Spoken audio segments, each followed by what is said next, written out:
Welcome back to Lost in Roshar, the ultimate journey through the Stormlight Archive. I'm Christian Kremling.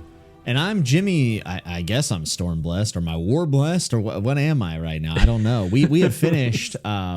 We have finished Wind and Truth. This is a Wind and Truth episode. Ooh. If you have not finished Wind and Truth, if you have not completed the 5th book of the Stormlight Archive called Wind and Truth, you need to exit the podcast immediately, because we are going to just be dumping our thoughts. So full spoilers ahead, obviously for the previous 4 books, but also for the 5th book. Christian finished this book earlier this week. I finished it about 45 minutes ago when we jumped on this call. I had literally finished it right on the time where we were supposed to record. So this is the most, raw, fresh reaction you're going to get from me. And Christian, you've had some time to think about it, though. Yeah, I'm quite exhausted because I've just been taking like victory laps for the past 3 or 4 days, just knowing that, we should warn viewers there might be spoilers for books 6 through 10. Who knows what we might say? Yeah, because apparently we're nailing it right now. We should say our big thing that apparently we are known for is the fact that we are obsessed with rocks and stones and Kremlings. There's a little bit of stone and Kremling stuff here. We kind of lost out on that side of things. That's true. But we're not done yet. We got books 6 through 10, and the sleepless do matter. The sleepless do matter. That line where it's like, what do Kremlings have to do with this? And Syl said everything. Maybe Syl's a Kremling. I thought that was, dude. I messaged you. Telling. That was one of the few times I messaged you. I was like, bro, what is this about? Because there's a line in Wind and Truth. It's like something like, what do the Kremlings have to do with it? And Syl just says everything, and they move on. And you're like, wait, what? What was that? And then the sleepless, Liv looks at the sleepless, is like, I wonder when people are going to start finally paying attention to these people. And I'm like, we've been paying attention for 4 bucks. Like, this is literally our thing. So, hey, the jury is out on the sleepless and the Kremlings and the stones. I mean, obviously the stones have had like memories. Like, we get a lot of that in the Szeth flashbacks, and also talking with Venli, right? Venli goes over the history of Roshar and its nature, which was kind of interesting. But big but here. Liv would love this big butt. We did nail quite a bit. I mean, let's give ourselves a round of applause. Yeah, I think you got the soundboard ready, mate? Now I do. Yes. Thank you, everyone. Thank you. I was like, where is it? Oh, we appreciate it, guys. Thank you.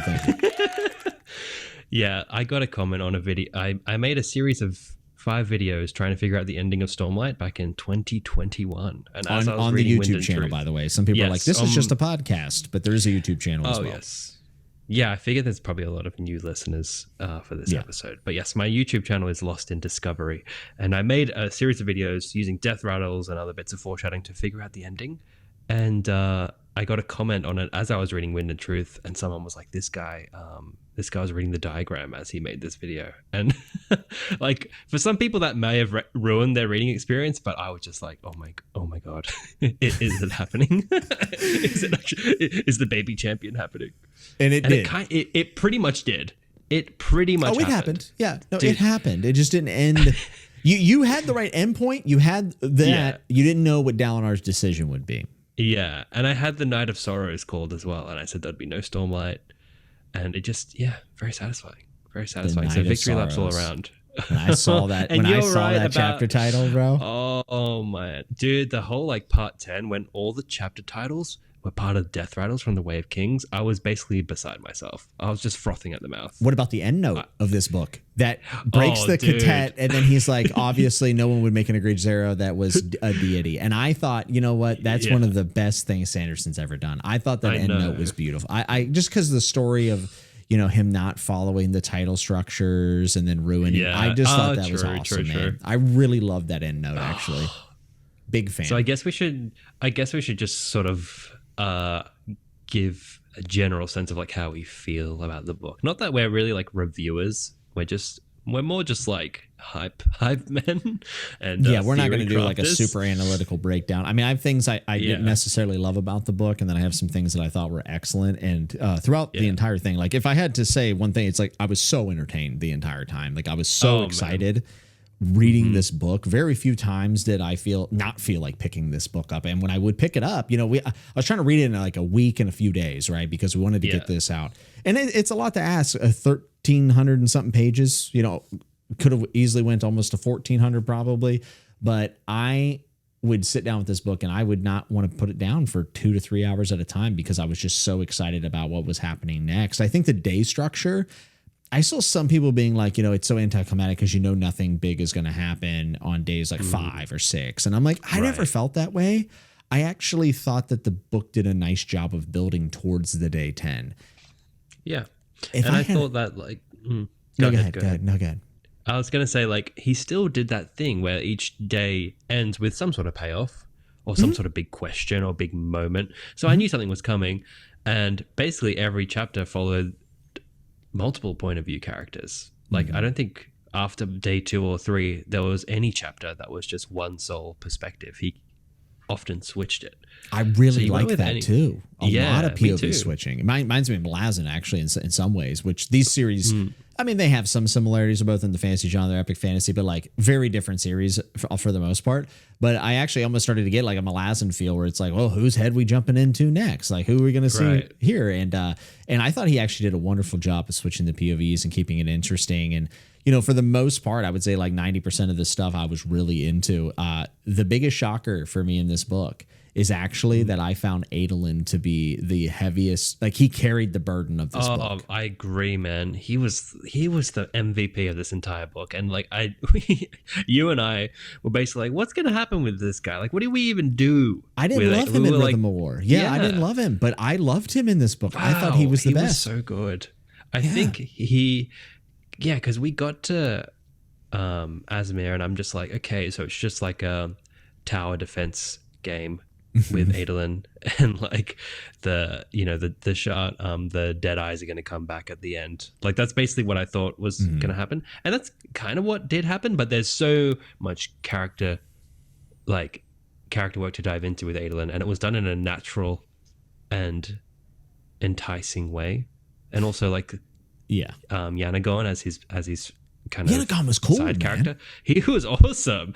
Like, I loved watching these guys play like Hearthstone and just like talk strategy and like practice with shard blades. It was awesome. And him returning to his thief roots to help them out. I thought that was really cool. Very I also loved the duel. How about aluminum?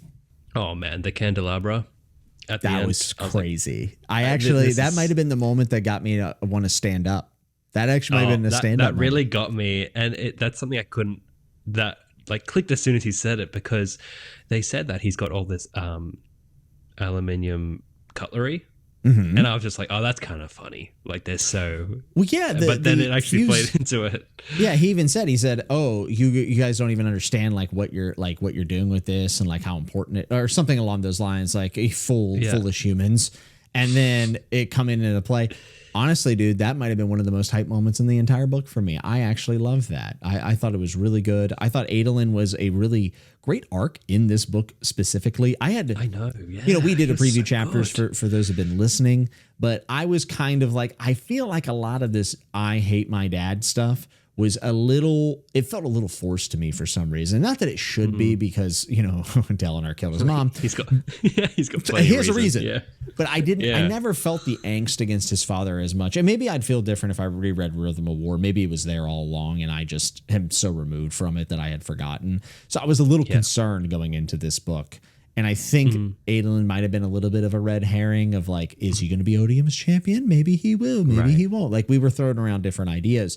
But his journey with Yanagon and everything at Azir, I just thought it was excellent. And it ended up mattering at the end, right? Because it's a flicker of light. It is the one place that has light in the world right now. So his work and his sacrifice like paid off, and he led by example. And him saying, the oathless arm up or whatever was like, that was cool, dude. I liked it a lot. The unoathed, whatever he called them. Yeah.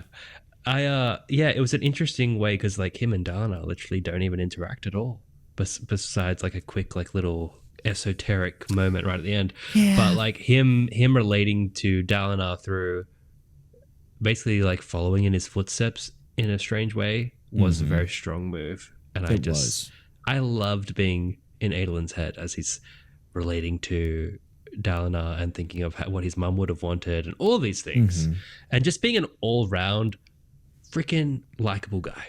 defending his brother was a big one. Renarin thought about him. I thought that was pretty cool. And yeah, there's some stuff in this book that at times maybe felt a little hokey or cheesy to me, like just little things. Like I'm not hating. And there might be those moments in Adolin's chapters, but they didn't bother me if they were there. Like it was one of the POVs, maybe the only POV where I was like totally all in on it. Like I was just like, I don't care. Like this guy could quote like the Fall of the Titans or whatever it is. I can't remember the name of it, unfortunately, the football movie. But I was like, this is amazing. I really that's the thing. I remember like that's the thing about these books. In the moment, I'm like, yes. And I remember my dad, when I forced these books down his throat, and he was listening to the audiobook of The Way of Kings, and I was like, ooh, sounds kind of lame right now. Yeah, there are times like 2 or 3 years away from it, but like when you're in it, it's like perfect. If it captures you, and by the way, is Remember the Titans is the movie I was thinking of, folks. So for me, Adolin was that POV. There were other moments in this book where I did think that things were a little too on the nose or a little too like, and this is the emotion that we're dealing with right now. Now, with that said, even though there are moments that I kind of felt like things maybe were overtold or overexplained, I am not saying that can't work for people. I think there are people who are in tough circumstances that in plain language, seeing something like that, it can be really effective. So I'm not trying to take it away from anybody who finds that stuff to be really impactful and help them through a tough time or whatever. Because I do believe in like the power of reading and the power of literature. And I think that these things can like really speak to people. But I also do, for me and myself, I thought that some of the Kaladin therapy stuff was a little blunt. I thought it was a little blunt. Some of I agree. Some of it was like very in your face, and the modern language still pulls me out sometimes, like seeing the word literally, and I can't really think of any examples right now. Buddy. But I think everyone knows. Shallan told someone buddy, and it like threw me for a loop, dude. Yeah, she says that like, buddy, you need some help or something. I was like, what? What is this? Like there are just moments like that kind of like, they pull my head out from under the water of this amazing John world. Gardner called it the fictive dream. He said once you're removed from the fictive dream, it's something that would, anything that takes you out of the story is removing you from a fictive dream that you never want to lose, right? So maybe something like that. Yeah, you don't want to get removed, but it was just little moments of that. But then there's other moments, like you said, that really affected me, like Kaladin dancing with Syl in the wind there, and just like that struggle to find yourself in the moment is something like I very much identify with. And that just seeing that for Kaladin and the way it was written, that really spoke to me. And that was one of the strongest, I don't know, that was just one of the strongest moments for me. Where I actually thought that chapter was awesome. Yeah, man. Like little moments sometimes steal the show. We were sitting there hoping and praying that Syl and Kaladin would not become like this romantic entangled couple because I'm not here for it at all, personally, for many different reasons. But that dance scene, I said, even if this leads to what I don't want to happen, I do think this is a very well executed chapter. And I have to imagine it's one that he had in mind for a long time. It felt like one of those chapters that he's probably been waiting to write for a really long time. So that totally delivered. But there were times where I just felt like the Kaladin like therapy angle for me. And listen, folks, like I'm not someone who like doesn't understand mental health. I suffer from depression. It is something I've had to deal with my entire life. So I'm not empathetic to that. Yeah. But it doesn't mean that every single time that I see it, do I feel a connection to it, I guess is the best way of describing it. And if you do, that's great. I don't have any problem with that. But just for me and my reading experience, I actually felt Kaladin was very strange in this book. He was in some ways taking a backseat to Szeth while also driving that plot forward by giving him kind of guidance or really actually making him make the choices. Like believe in yourself to make these choices and finding out who Szeth really is. But there was just some odd Kaladin moments. The one that you and I had talked about prior to recording was the fact that I know where this is going. Yeah, he's like, oh man, Szeth isn't me. He's my brother Tien. And I'm like, bro, it's not all about you, dude. Like, he's not Tien, he's Szeth. Like, I was gonna say, like, that was an example of a scene that started like the dancing scene when he found his like toy of Molly and he started crying. I was like, oh God, he's about to get me. Like, he's about to get me in this scene. And then Kaladin's like, oh, right. So you had a brother, right? Of course you did. And I was like, oh, okay, Kaladin. Stop ruining my moment here with Szeth. It was probably the least I've ever liked Kaladin in a moment. And I think it was supposed to, and maybe I'm wrong, but I think it was supposed to be this big revelation of Kaladin being like, oh, he's more like T. He is Tien. I don't know what it was, man. Because in a way, I almost like it because at the start of the book, you know, Kaladin was like mental healthing the librarian with all this modern the white talk. knighting. Yeah. But then he like stumbled so hard in that scene, and I'm like, that at least feels more real for a world that's never had therapy, and this guy has no idea what he's doing, and the best he can do is like imprint his own life experience onto whoever he's dealing with, which I kind of understand. So I like that more than him going into hardcore, like whatever you want to call it, with the book quartermaster. But in the end, I think that's like our biggest, like, if we have to say one thing that detracted us out of the fictive dream, like, it's the way he deals with mental health. Sometimes it's amazing, and I love that he's doing it. I wouldn't change that for the world. I think that's like one of the strongest parts of Stormlight. But sometimes it's outlined so plainly that it's just the matter of fact of the language, or are people really just matter of factly stating what their emotions are in the moments of maybe giving an example or showing a little bit more. But it's neither here nor there at the end of the day. I mean, one of the things I love most about Stormlight, and it's actually something I love in A Song of Ice and Fire, is that they're both dealing with the idea of what is honor, and is honor always a good thing? And A Song of Ice and Fire delves into that, and really the whole series is kind of predicated on that, especially at the end of book 1, where we see someone who's been so honorable to betray their own honor to be honorable towards their family, but then still not do. I mean, obviously that is a totally different series, but that's a central theme of Stormlight, and it really takes place in this book. And it's probably the best theme for me in this book is like honor, revoking of oaths. I renounce my. I mean, no one. I didn't see it coming. Huge moments. Neither. And for a book that was largely predictable, and I know maybe some people are like, what? It wasn't predictable. If you listen to me and Christian, I mean, I do think we did a nice job of trying to kind of figure out where it was going. And we had we have our tinfoil. We do. We like having fun with it.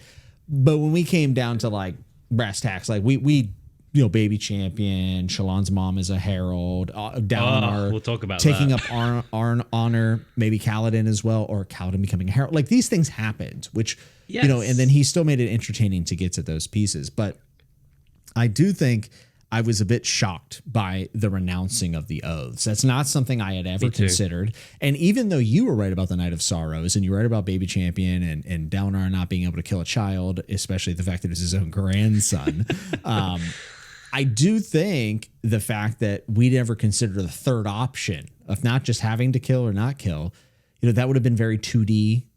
Maybe a little. Some people I wouldn't have liked that, but him taking the third option of renouncing his oaths, and he's not the only one. We saw Sigil do it as well. And then one other person, Szeth. So it happened 3 times. It was a huge theme in this book.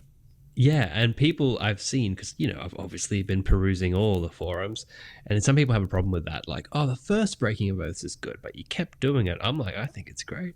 It got me every time. It got me excited every time. I will say this. I don't have a problem with it. I actually like it. I think it's a good through point of each different characters coming to the same conclusion for their different situations is really interesting.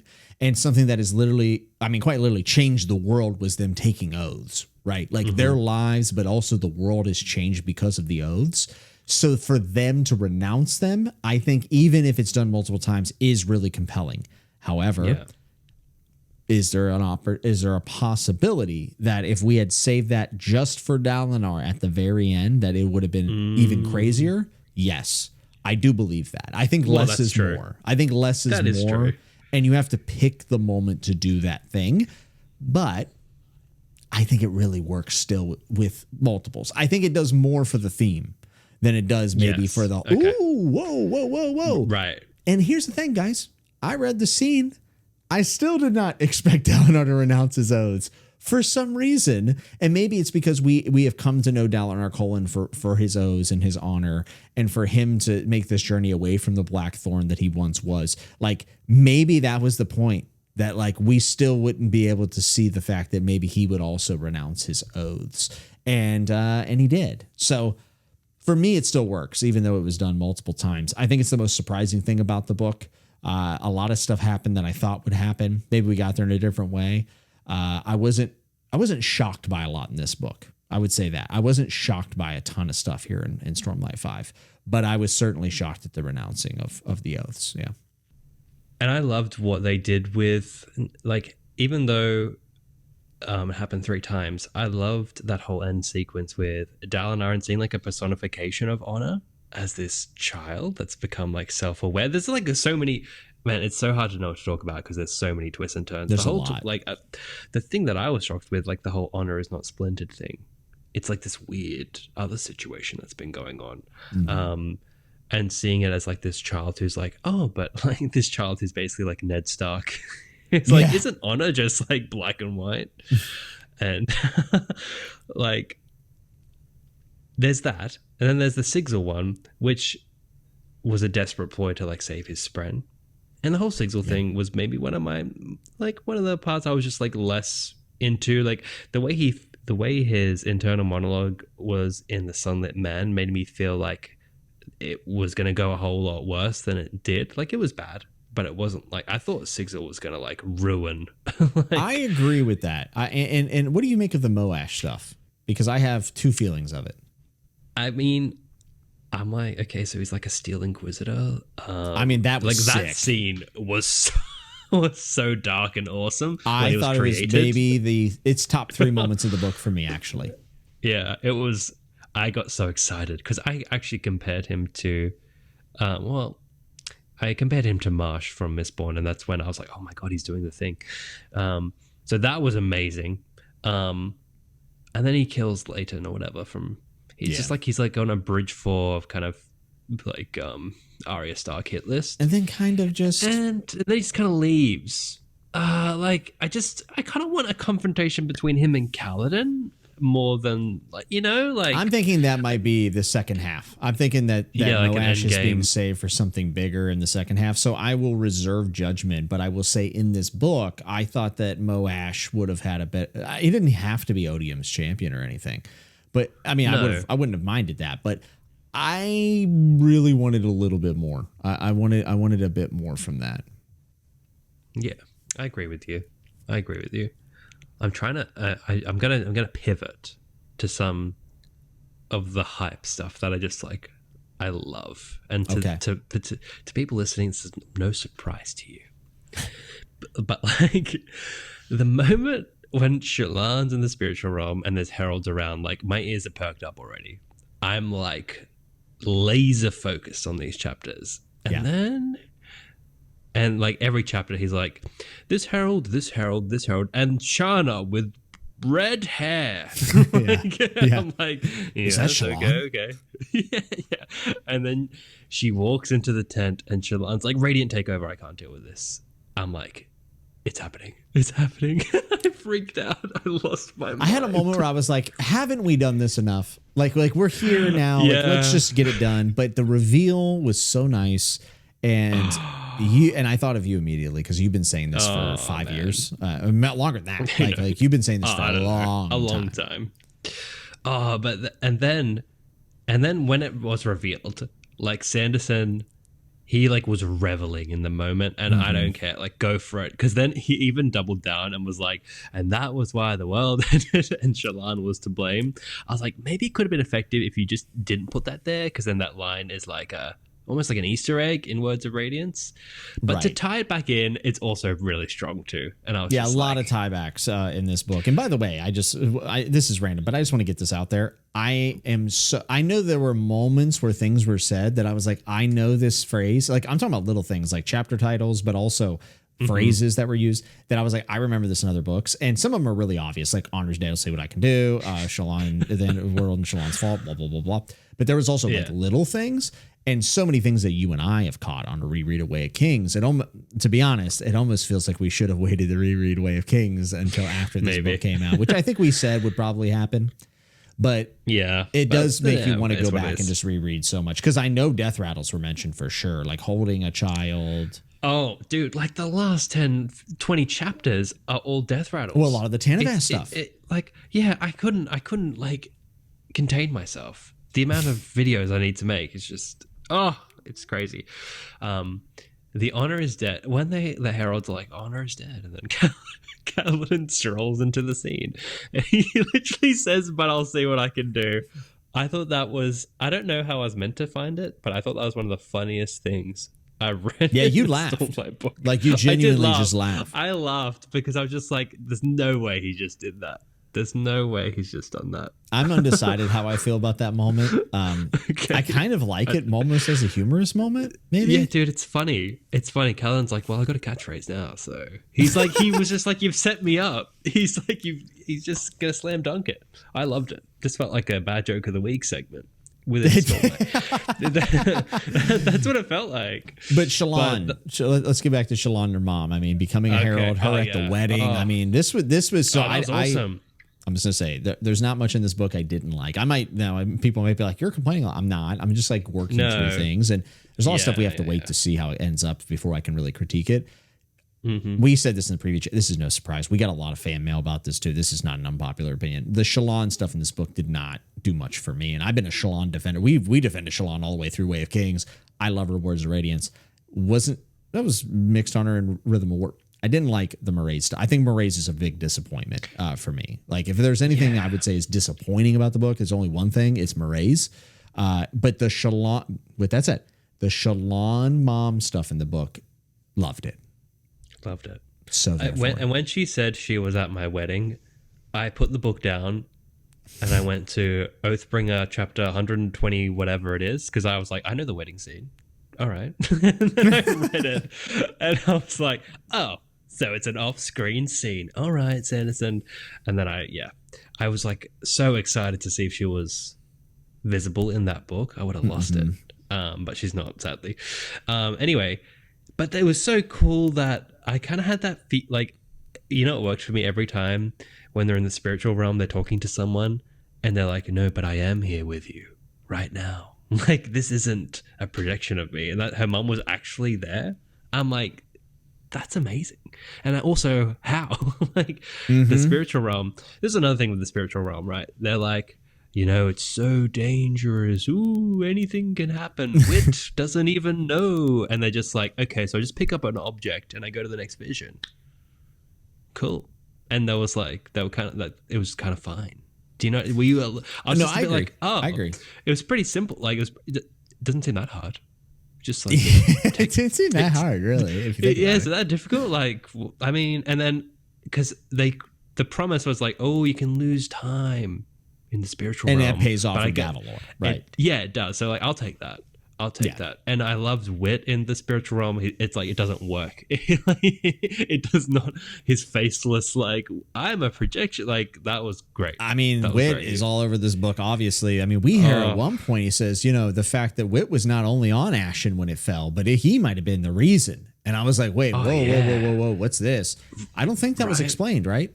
No, I don't think that was fully delved into. No. What about when he was vaporized? Did you go, wait, what?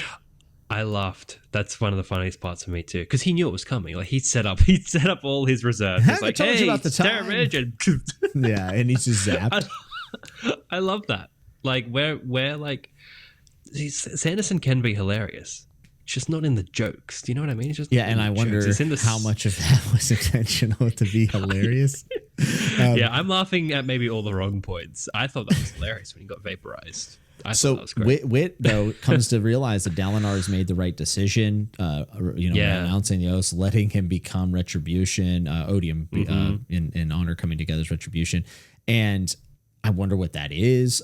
Wit is clearly worried about Scadrial. That kind of comes at the end. Now here's the thing.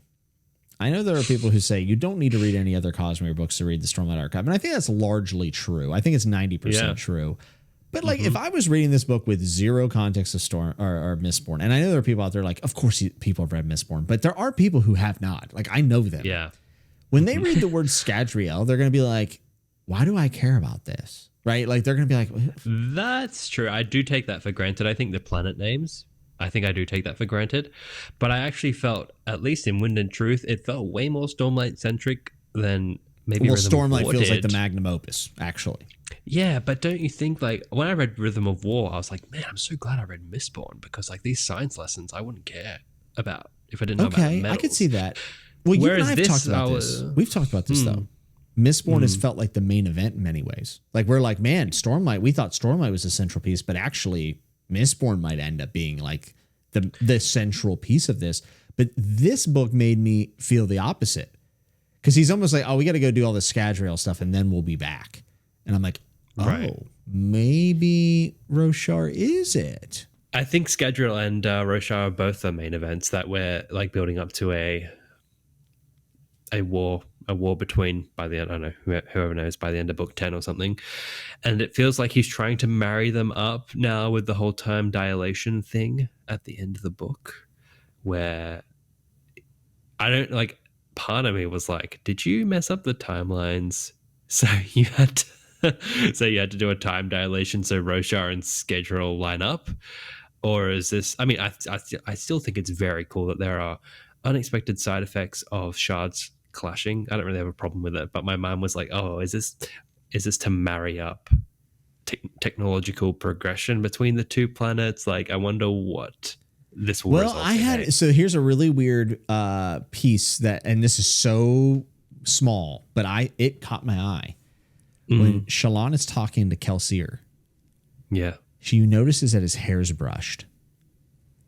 Yeah, and I'm like, well, what's but that's because they explain it because like Shallan's messages are taking like way longer to get there, so he's replying like days after, when only seconds are passing on Roshar. Do you know what I mean? Yeah. So he kind of fast forwards. Yeah, and I was thinking that maybe it also showed that like it was a different time on Scadrial though, because like the Kelsier I knew was always kind of unkempt, in the survive all these things. So I was thinking, what era has combs?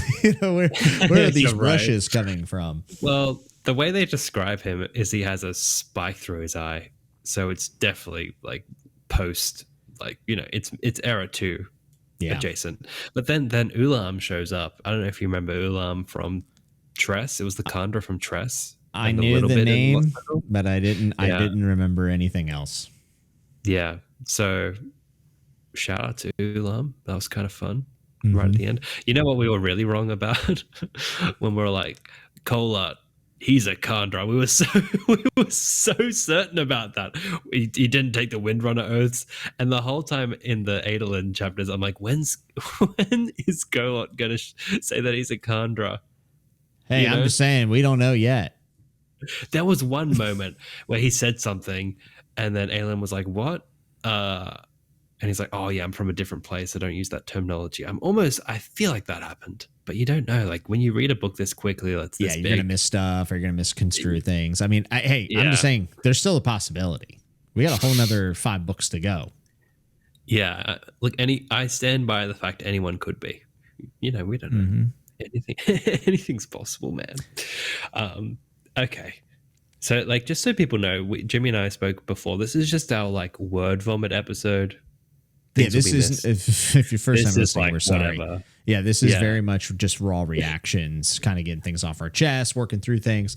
Next episode will be a little more structured, and we're going to be taking a bunch of your span reads, just like other people's reactions too, which will be really cool. But we're probably going to have 3 or 4 episodes about this book. So there's so much. There's like.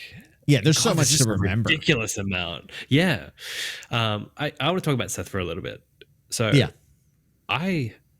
because the whole book was kind of riding on these flashbacks, as all of them kind of do. To be honest, loved his flashbacks.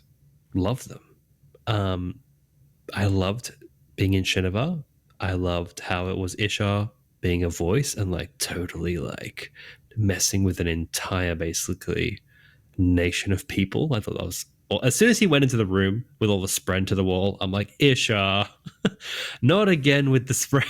Like, because remember Dalinar has that moment in Rhythm of War, and I'm like, Ishar, you've been torturing Spren again. You got to stop, buddy. It's not okay. I think the MVP of the Szeth chapters is Szeth's dad. This guy is an absolute legend. I love this guy. He's just like, all right, son, where are we off to? Gonna upend my life just to make sure you're okay. I'm like, God, and you keep waiting for something to go wrong. He was a good guy all the way to the end. He's like crying while he's being taken control over right at the end of the Szeth drives Nightblood through him, dude. Man, that got me. Like, I just thought, what a success story. The only detractor, but it kind of was fine by the end, but I was worried that it was going to be and it kind of was, but I guess it didn't bother me. It was a video game quest. It's like, we got to go to the 10 boss battles. It was Elden Ring. But like, Elden Ring's freaking awesome. There's literally an illustration in the book, and it's actually the Godskin duo. Like, it's literally the Godskin duo. I was like, oh my God. You've got to send me it. You've got to send me it. It's the fused with the ropes. Just look it up. Just look it up right now. Type in Godskin duo, dude.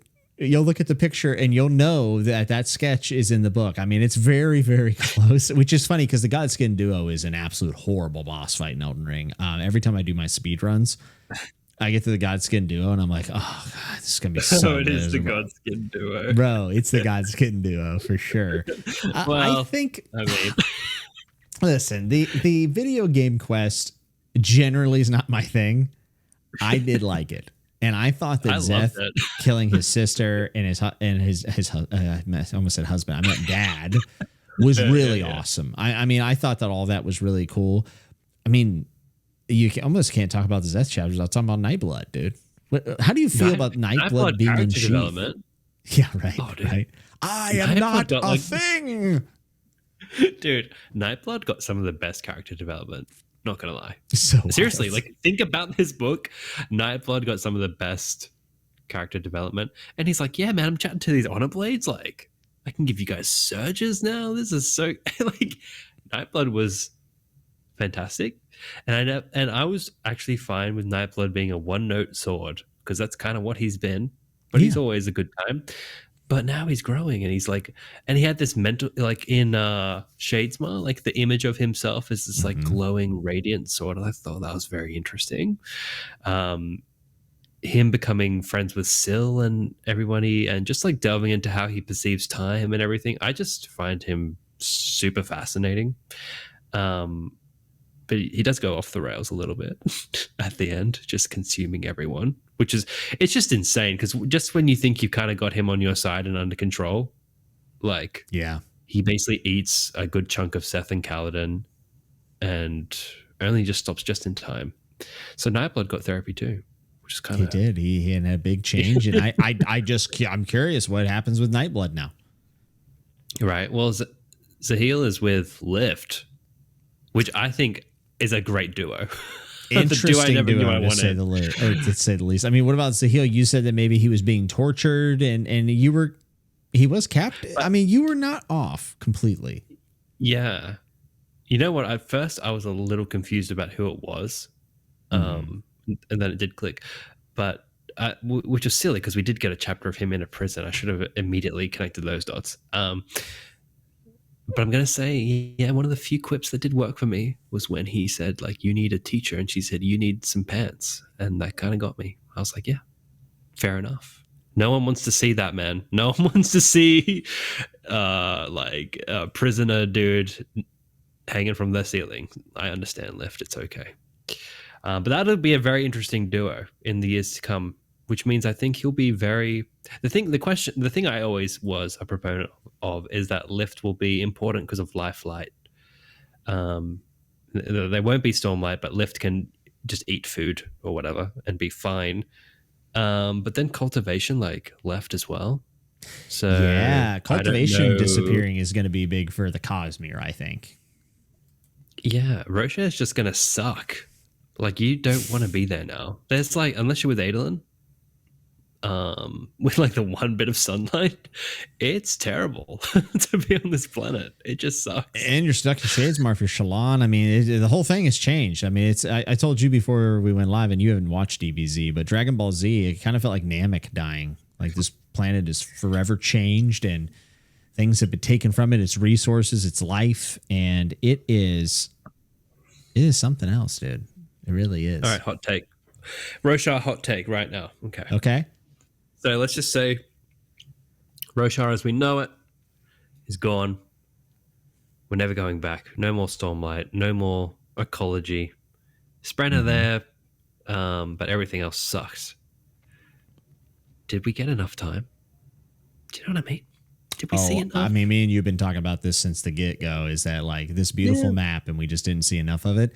I think this book did the best job of it. Yeah. But True. I also do agree that I don't feel like we maximize the potential of Roshar's setting.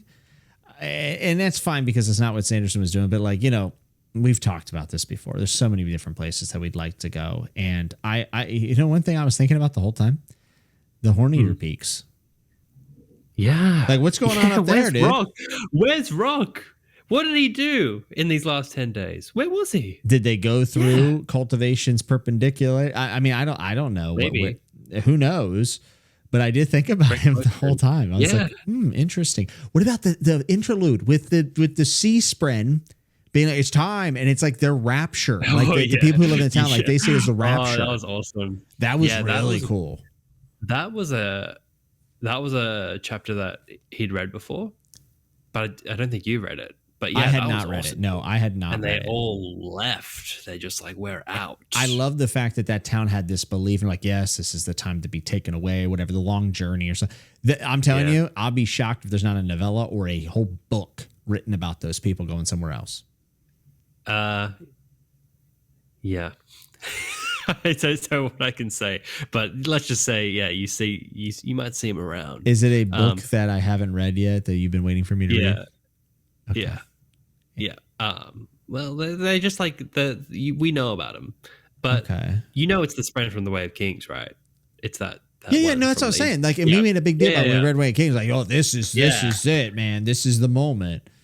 Right, I will say it feels like a celebration, right, of all the books. Like we got epigraphs from all the books, from Way of Kings, Words and so on. We get callback lines, and then in the spiritual realm, we're like, let's go through all our favorite scenes and do them again. And how do you feel about getting like POV Dalinar's beating you up? How did you feel? How did you feel? I was like, this is my favorite moment. This is my favorite moment in the Way of Kings. Dalinar beating up Elhokar and telling me he's banging his mom is like one of the best scenes in Way of. It is. It's like the best scene Sanderson's ever written, and I got to relive it, and I was kicking my feet. Sanderson, are you trying to make me feel bad for a bit of tough love? Because it ain't working, brother. It's the best thing Dalinar's ever done. He's like, I just keep punching people. It's not going to work anymore. I'm like, yeah, but maybe in this case. Yeah, but maybe this time it will. Like maybe this one time. It's like Elhokar was just trying his best. Yeah, but he was really annoying. No. Hey, Navani also relived Elhokar's death. That was intense. Oh, that was very sad. It was. That was very, very sad. I thought that was beautiful. Like the way he led me there when he's like, you know what, we got to go see this thing. I was like, wow. Some of that stuff was really powerful. Like he really maximized those moments. I loved R'hllane. I felt terrible for this guy when he's just like, they all look at him like, yeah, you be the spy. Send him. That sucked. Yeah, and R'hllane and Renarin, I got to tell you, I think they're my favorite like side thing in this book. I agree. I thought they were really good. I agree, man. I love those guys. And I was like, some of his best romance, to be honest. Like when Shallan was like cheering in the corner for them, I was like, yeah, man, me too. Like, you go, guys. Like, I loved the way they thought about each other and how they just like this slow build throughout the book. I thought was brilliant, and I was very invested in them. And Renarin in particular is just you really get the sense now of like why he's going to be such an important character. He was the only person. Yeah, he was the only person that I felt like processed his Dalinar's death properly. I actually did feel. So this is going to be a wild take, and I don't think anyone's going to agree with me.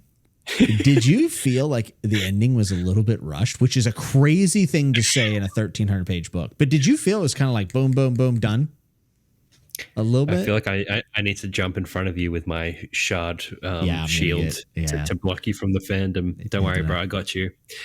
I thought it was a little it was rushed. quick. It was quick. It was very quick. I don't know if I would say it's maybe it's rushed, but kind of like the I would have liked a bigger falling and then action. it's over. A bigger falling action would have been pleasant. Now, I got to tell you, I just read Tad Williams' last book of his series, and he had a 200-page falling action that I thought was beautiful. It was like a callback to Return of the King by Tolkien. Thought it was beautiful. And I just think I would have liked a little bit more, but I thought Renarin singularly was the person who reacted to Dalinar's death in a way that I found satisfying. I wanted more from a lot of the other cast members. I know Jasnah takes it. Adolin's thing I didn't necessarily find all that touching with his, looking at his father. I feel like he's watching down. I was like, it's fine. Navani is in a comatose or whatever that is. So I don't. At one point, someone says she's dead, but she's clearly not dead. I don't think. No, I don't think so. I didn't get that impression. Yeah. So I mean, we have to wait to see what happens with her. But I almost wonder if Sanders is like, this is literally the max amount of pages I can put to a binding. It literally was. That's what I'm saying. Like, it felt like that. Yeah, there's no freaking Ars Arcanum. There's nothing. But yeah, Renarin actually got to be there. He got to hold. Yeah, he delivered a great lines about his dad. Yeah. Yeah. Yeah, yeah, God. Gavinor just existing now as a 20-something who's been stuck for who knows actually how long he's been in that realm, because he looks 20 or whatever, but he might be and what happens to him next? I mean, he will be aware that Dalinar saved his life, but the back half is did you feel it coming when Taravangian just keeps showing him stuff? I'm like, oh my God, the red eyes. He rubbed his red eyes. I mean, we knew. We knew. Dude, I can't believe he did it though. So many people had told me if Baby Champion happened, they were done with the series, and I was like, I love the Baby Champion theory. I think it's actually. I'll say this. I think the way he did it is the best way he could have done it. I think it's the best possible way of going about it without it feeling super duper hokey or anything. And the fact that Dalinar took the third option we hadn't considered, right? We talked about that being the biggest surprise of the book. We had commenters that said, "Oh, Gavinor's going to come out older," and all this stuff. And I'm like, "Oh yeah," and it did. I mean, they guessed it. They were spot on. I want to ask you, man, how do you feel about this? Is one I don't know how I feel about yet, so I want to kind of bounce off you a little bit. Jasnah. Not the biggest fan. Not the biggest fan of. So, what did you think of Taravangian and hers little philosophical debate stage? Look, I like the concept, and I like how tricky Taravangian is. I love Taravangian still. I think he's great, and I'm glad he's still one of my favorite fantasy characters of all time. He's my favorite Sanderson character by a mile. Yeah, he might be one of mine too. Just a great, and great. Executed really well. The thing I struggle with is Jasnah, is that all it took? Do you know what I mean? Is that... I agree with you. And I know we're talking about her being locked in a room or poked with a stick or whatever it was, but I feel like it's it's showing that there's still things that she has to work through, which we know she's getting a flashback, so we're going to get all that in the second half. Her journey's not over. We should make that clear, right? The thing for me is, right, I don't mind. Whoever wants to talk, you go. Oh no, go ahead. We're shouting it because we're excited. I'm just look, I like seeing Jasnah conflicted. Yes, I'm not just oh, you ruined. For me, it's I thought Jasnah, who has researched and considered so much, and is this is my position, and she's been so ready to combat everyone. She's having this revelation, and I would still choose them. I'm not you kind of lost me that's a big revelation for her right now, and that I like that it's oh my God, I'm talking to a god. This is so beyond me. Or whatever. But I just didn't. almost didn't believe that she would come out of it so distraught. Do you know what I mean? Yeah, I agree. So the funny thing is, if you would have told me that Jasnah was probably my least favorite, other than Shallan, I will say, well, you know what I can say though, is that actually at least Shallan's mom and the Herald thing and the wedding, all that was pretty cool. I didn't really like anything with Jasnah in this book very much. So actually, I would say Jasnah might be my least favorite. And everyone knows that's listening to this, that she's my favorite, as far as being a protagonist. Her. And if you would have told me that my favorite protagonist in this book was Adolin, and my least was Jasnah, I'd have been like, you got me mixed up with somebody else. Like, there's no way that could have happened. But I didn't really love the debate chapter. I know what he was going for, and like, it's kind of clever and stuff, but it just felt like, I don't know, a bullet point to me. Like, we have to get to this moment, and here it is, and then now let's move on. Right. And I just don't know how much I believed it. I think believing is a really big, it's a good word that you used. Yeah, because people get into the nitty gritty of the argument, and like, you can't do that. I'm not really interested in trying to figure that part out. I'm just like, do I believe this? And I didn't fully believe it. Mm-hmm. So I'm just going to leave it at that. But I think I like that she's conflicted and she has to like reassess. I like that for Jasnah. Let's see how she deals with it. That's cool. And the arc's not over. I mean, I didn't like Adolin Rhythm of War, even though everyone loved the Maya scene, all this stuff. Like, I wasn't a huge fan of it. And then look, he became the best part of this book for me, probably. What a surprise that Maya was like, not at all what I was expecting personality wise. She's like, Adolin, were you a slut? I'm like, oh, I did not like. I actually didn't like that part. Did you like that? I didn't part? like that either. No. It took me out big time. It took me way out. But it took me so far out that I'm like, what's happening? Yeah, dude, I literally was like, that and Shallan calling someone buddy for some reason. I was like, what? Like, how odd. For me, like, I don't get mad. I'm like, I don't like you're ruining it. I'm just like, Sanderson, you're something else, buddy. To use the word. It's the moment where I think of Sanderson writing. Right, like I stop thinking about it. I stop thinking about Roshar and in the world, and I literally think about Sanderson sitting at his desk, like giggling, and I'm like, He's like, I'm gonna throw the word slut in, and you know what? Just give it to the spread. It's like happens. George saying fat pink mast. You're like, oh, don't, dude. I've spent so long repressing. But it is. It's those moments where you're like, oh God, George, like, come on, dude. Like, and he's my favorite writer of all time, and it happens there too, where I'm like, yep, there it is. There's George. Yeah, I can just laugh at it now. Well, it's not the end of the world. We still love the book, right? Like, you can have things about it that take you out or whatever, and. But yeah, I actually had really forgot about my feelings about the Jasnah stuff until you mentioned it, because so much other stuff happened that I found to be satisfying. But yeah, I wasn't the biggest fan of that. And Maya was another surprise, for sure. Maya was another surprise. I didn't know what to expect from her, to be honest. Yeah. And then he went with kind of like the soldier angle, which checks out. Yeah, that was fine. For like a child blade. So I guess I just wasn't expecting that, because just from going from the scene in Rhythm of War to like we chose and this big triumphant thing to being like, hey bro, to Adolin, I was like, dude, you slutting it out, bro? Like, it's like, like what? Relax. Like, I'm happy that she's got her own personality and stuff. I just wasn't ready for it. That's I will never be ready for that. I was not ready. I'm just gonna go back to one more thing in the Jasnah thing, because I just in the spirit of like poking holes, because this also took me out when Taravangian's like, how about this contract for when you tried to kill your... I'm like, she signed a contract? Like, because like, you're hiring an assassin. It's like, you slip a coin in their pocket. Like, I didn't... like, you wrote your name? I was just your like... name, bro?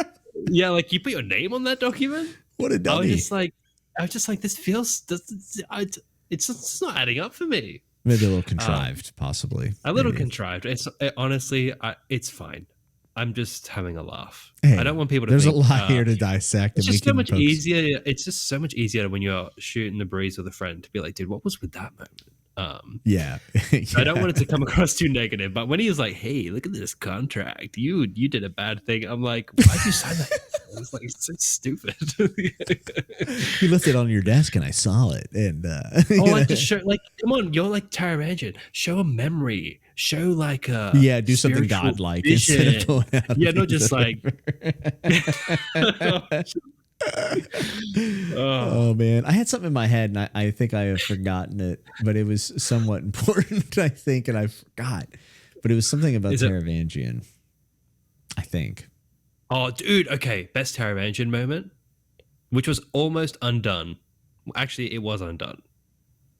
The best moment was when he just like natural disastered Carbranth. Oh, that it was sick. So good. I love it. And now the ending, right? He says Dalinar was right, which, I think we can probably extrapolate some of the meaning, but I'm kind of curious how that will be explained in the back half. But do you think this is to show that Taravangian can be redeemed as well? I don't know. I think Taravangian's, firstly, he's lost himself within the whole diagram scenario.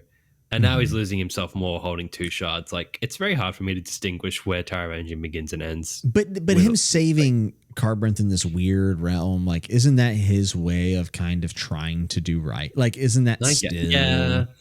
There's like a little bit. Yeah, there's like I'm talking about like a shred. This is the thing where I'm so conflicted on Sanderson, because I want him to just destroy Carbranth and we just got to deal with it. But then I love that is like a little realm he goes to now, and it's like his safe spot of like Carbranth, and in the Cosmere, so we'll see him there. I don't have a problem with it, because one, it's sick, but two, it is actually in some ways still so sad because the people there are not aware that they are dead. Like, they're gone, right? Like, so I think there's a tragedy in that works. What I will say is Dalinar, so Dalinar dies, which was crazy moment. I was like, this is sick, right? Yeah. And I did not like the fact that he had like an interaction with Taravangian after he had died, and he was like trying to grab Dalinar. But someone, by the way, I don't know who this is, so maybe someone will tell us, but like someone's like, no, he's mine, or he's already spoken for, or something like that. And they take Dalinar, whoever it is. And then he finds like the Blackthorn copy, right? He has like the Blackthorn splinter off of Dalinar. And to me, it feels like there are times where Sanderson takes us to that really dark descent, and he's almost like afraid to put all the eggs in the basket, and he has to like give us this little thing. Like, in my opinion, I think for Taravangian having such a disdain for not being able to finally talk to Dalinar after this, like he's been duped, kind of, right? Like Dalinar was right. Yeah. But then he did get to actually talk to him after he had died by finding, like, to me, that was the moment where I was like, don't do this. Like, let it be. Now, him having an evil Blackthorn copy, I'm not huge on, to be honest, but I'm willing to see. I'm willing to see where it goes before I'm like, I hate it. I'm not a huge fan of it, but I can see that. I did not like the decision of like that small interaction there after Dalinar had died. I almost think that it's worse for Taravangian if he doesn't get to have that opportunity. And on top of that, as the reader, when it's like, Dalinar's dead? Wait, what? And then people are like, yeah, Dalinar's dead. I was like, oh my God. Like, this is crazy. I don't know if we've seen the last Dalinar. Yeah, because then the Blackthorn thing gets told to you like maybe 1 or 2 chapters later. It hasn't settled enough, Like, I agree with you. Like, let's see what happens with it. Could be awesome.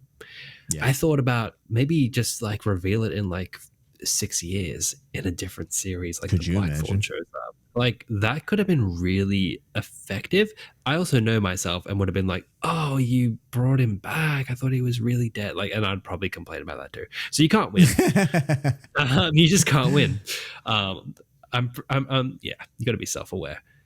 It'll be interesting. Time will tell with the Blackthorn stuff. I mean, I kind of want to see the Blackthorn. Like, we both said it. We want to see like Cosmere Blackthorn.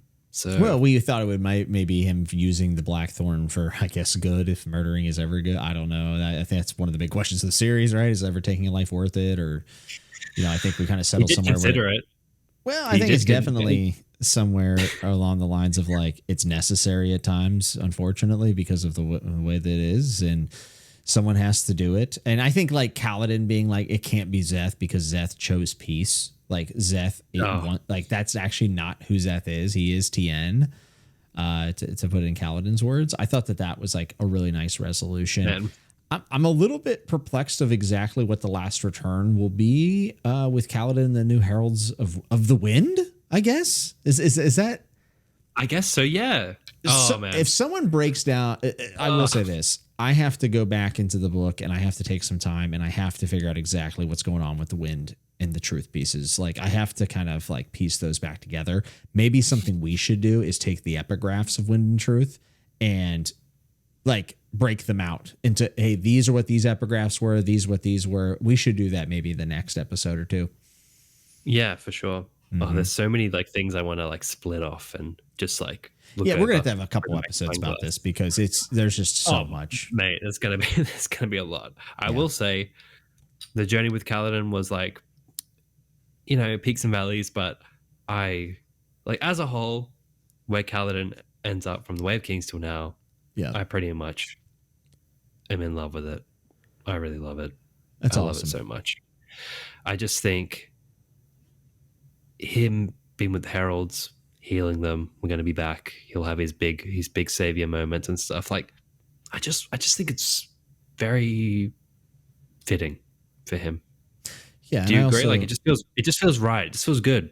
Yeah, I would agree with you. I mean, I'm a little perplexed of like why, and I'm sure someone has the explanation, like why Ishar is able to put their minds in this peaceful place while they're on Braze, but he didn't do that thousands of years. Like, I don't understand why now, I guess. That doesn't make total sense to me. Is it because of the therapy? Like, I don't know if that's the piece of it. Is it like meditation? Yeah, I don't know why exactly either. Like, why now? I'm sure we can figure that out. Someone will tell us, I'm sure. But I think that it is really cool to have a protagonist in fantasy that counts the cost of all the murder they're doing. I think that is something you see a little bit more often now, rather than like the Conan days of just like slaying, whoever is different than you. And, in other series that the cost of taking a life isn't really explored that much. Right. But we're actually looking at the cost of that through a fantasy protagonist. And I think that that's probably one, a compelling thing to do, and two, it's probably good for the genre as well. So I really like Kaladin's arc as a total package. There are pieces of it I like more than others. Obviously, some of the therapy stuff, like I said, wasn't exactly my favorite, just the way it was executed. But overall, yeah, I'm really satisfied with it. It's definitely unique in the genre and as a whole. So that's pretty cool. He's not my favorite character by a long shot in Stormlight, but that doesn't mean that I dislike him. Yeah, I don't know if he's my favorite, but I just have such a fondness for him. Like, we've just been through a lot. I like, him like saying Kaladin as a bridge boy, Kaladin as this, and like him saying that's me. I admired those things. I think like all that I was really there for. I like those pieces. Yeah. The cheeky honors dead. I'll see what I can do again. I don't know. That's one of the best moments. That's cheeky. Yeah, that's devious. Yeah, it's devious, downright. He loved it. Kaladin was feeling himself. He just got up. He's like, I'll see what I can do, boys. Missing some fingers on his hand. I mean, what a wild, that's so cool. I gotta get a new plushie. Dude, speaking of like Conan and just like taking names, can we just talk about that? Tom. Bro. Do you wish you saw it? Do you wish you saw it, or is it just effective to see the wreckage and this epic? No, he did it right. He did it right. Okay. You leave the mystique there because and actually this is something Sanderson doesn't usually do. Sanderson's like all about like, well, I'm going to show you everything. Yeah, he actually left it up to me, and I loved it. I thought it was great. And also, what was the line? Bear of Agonies like fought back or something like that. I was like, oh my god! Time in 4,000 years, he fought. That was the other stand-up moment of the book. Chills. Yeah, I stood up. I felt like standing up there, and I also whenever the blocking of the sharp blade. Oh man, pretty sick, dude. Pretty sick. Tone was pretty great. And I'd liked seeing like his name was like oh no, I'm thinking of Tanavast. I was thinking of Tana, but like seeing Tom back in the day, he's like some regular dude, but he like tried to kill Cultivation. That's like a nugget way and everything. Yeah, and do you remember this? Yeah. So I was going to ask you, did we figure out why he tried to kill Cultivation? Did I miss that? No, we don't know. that's one of those things that's just kind of said and left hanging. Well, we're going to get more of the Heralds in the sequels. So yeah, it starts to make sense now because I was like, oh, why are there 2 Herald books? But now that we know it's like ongoing, dude, is Kaladin going to do therapy for Shallan's mom? Is that what's going to happen here? Don't know how I feel about that. I just don't know how I feel for some things. It's going to take time. You know, I'm willing to see where the journey goes. Yeah, of course, dude. This book was just so much fun. I had so much fun. I was thoroughly entertained. There's no one I really want to talk about this with other than you, so that works out pretty well for us. Hey. Man, I had a good time though. Like it was the only book I was reading. I usually read multiple books at once, but I wanted to be kind of fully immersed. And you know, I will remember this as a really special time. I didn't tell everybody. I got the book a day early.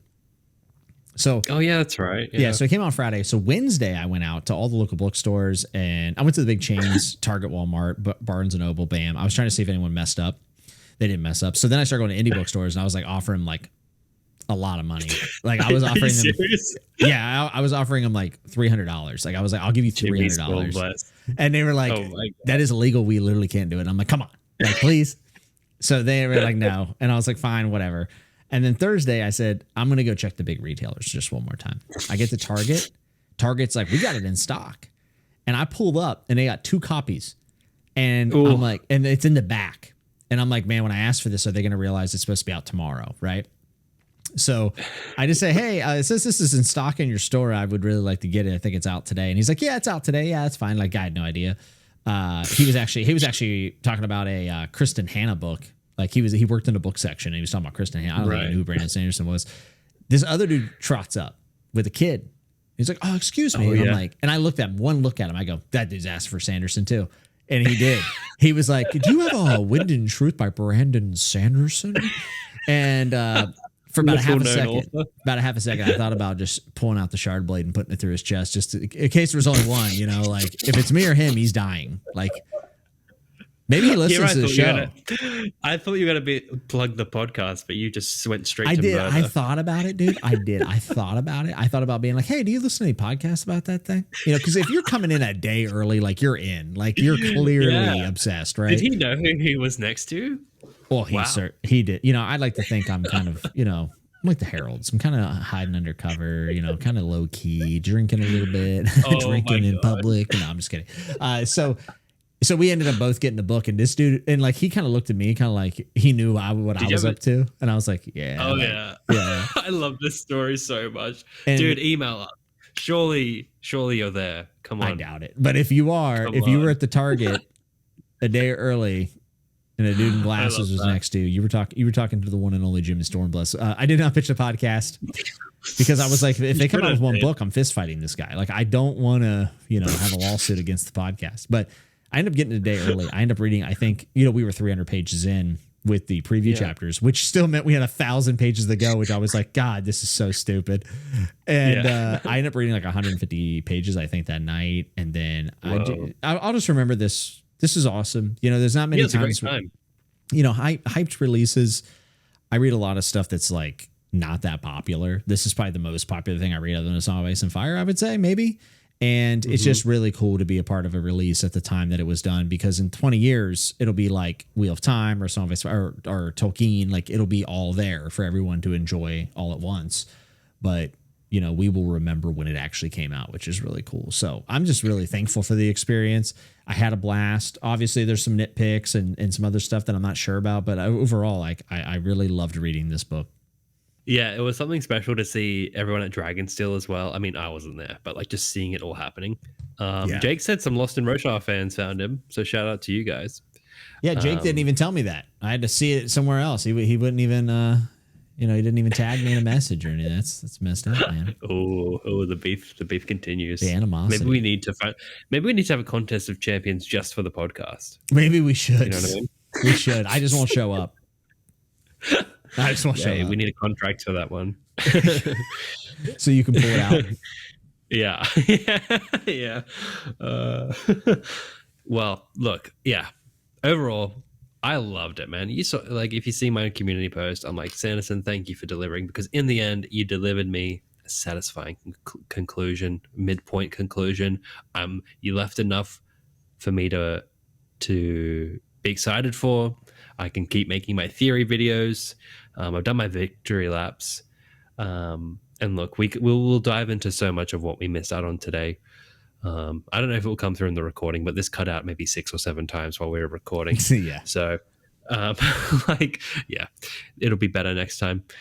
And look, just keep an eye out for stuff, man. We got a lot to talk about. Yeah, we're not done with Wind and Truth at all. We're just getting started. Gut check right now. Ranking the first 5 Stormlight books. Go. Number 1, Words of Radiance. 2, Way of Kings. 3, 3 and 4 are like Wind and Truth and Oathbringer, and I don't exactly know what to do. Okay, yeah.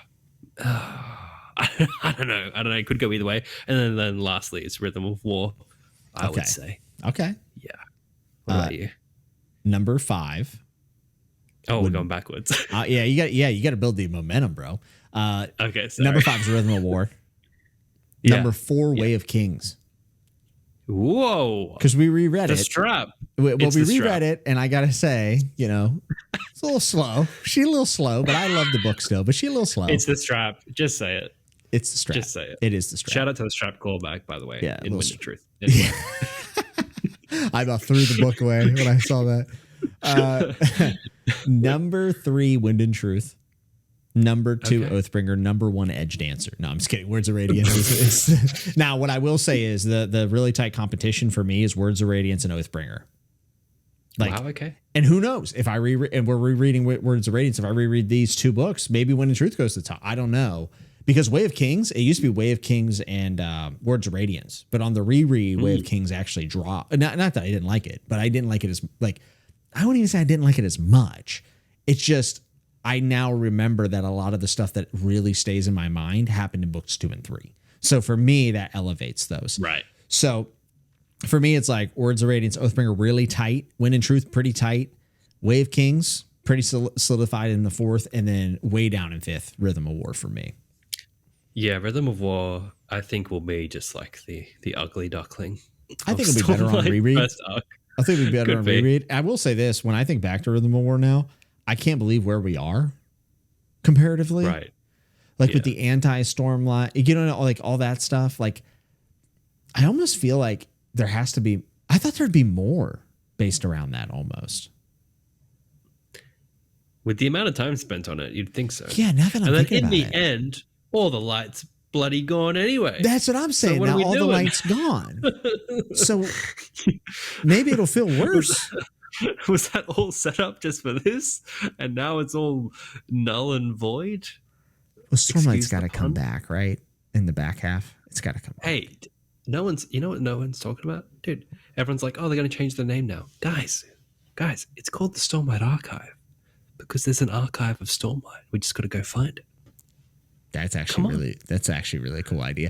I would not be a big fan of a name change. I think it needs to be the Stormlight Archive all the way through. I would not like a switch halfway for myself. Yeah, the only thing that makes me think they might do a switch is we got the postlude to the Stormlight Archive, which I thought, oh my god, book 10, right?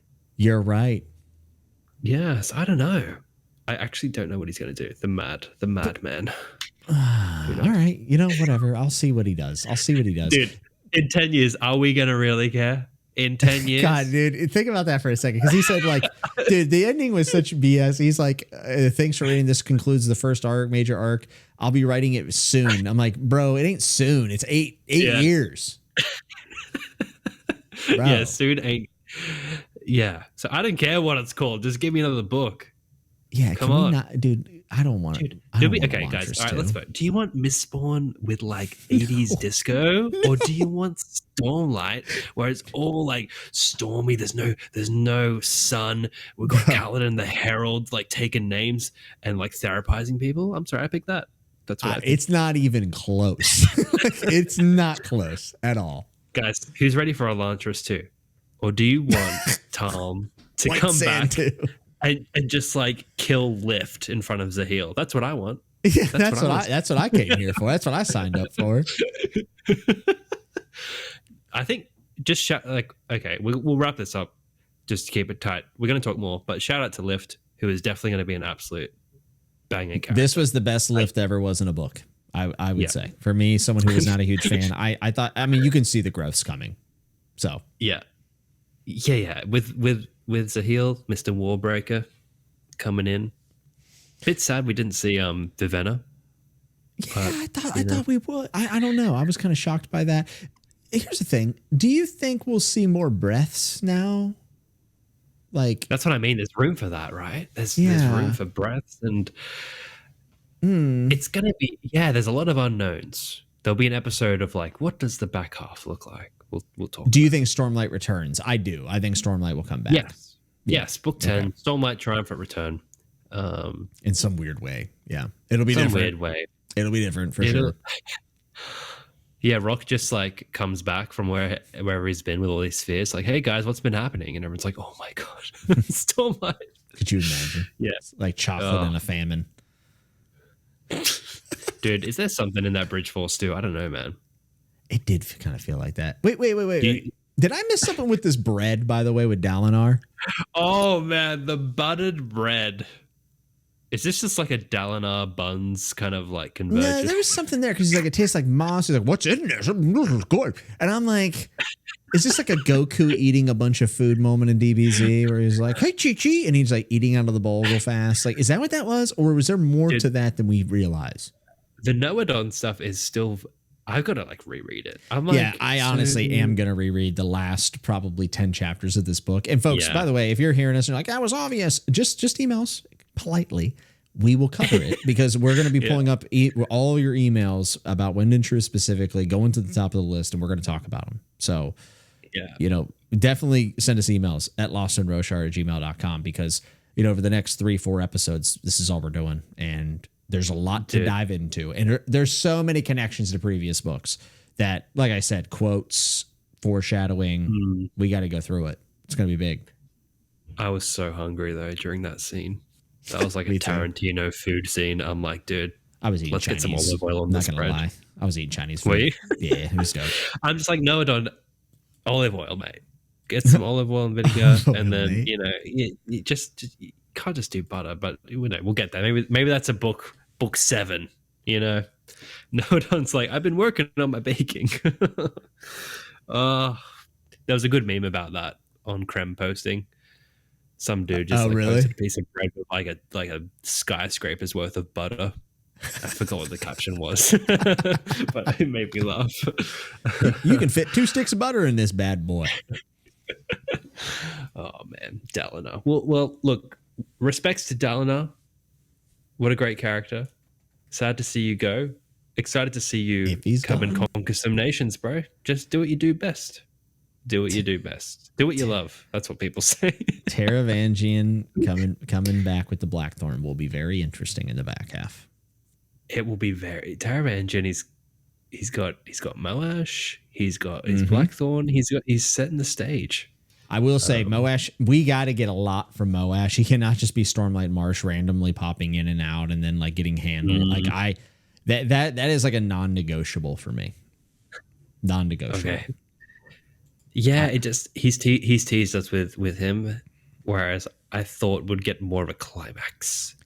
And that's fine because I think that you could lead to something insane in the back half. The build up between Moash and Kaladin working up into like book even 10 would be wild. Like it could be the moment we've all been waiting for, right? So I'm willing to see. I'm just saying for me that a lot of this series rides on Moash.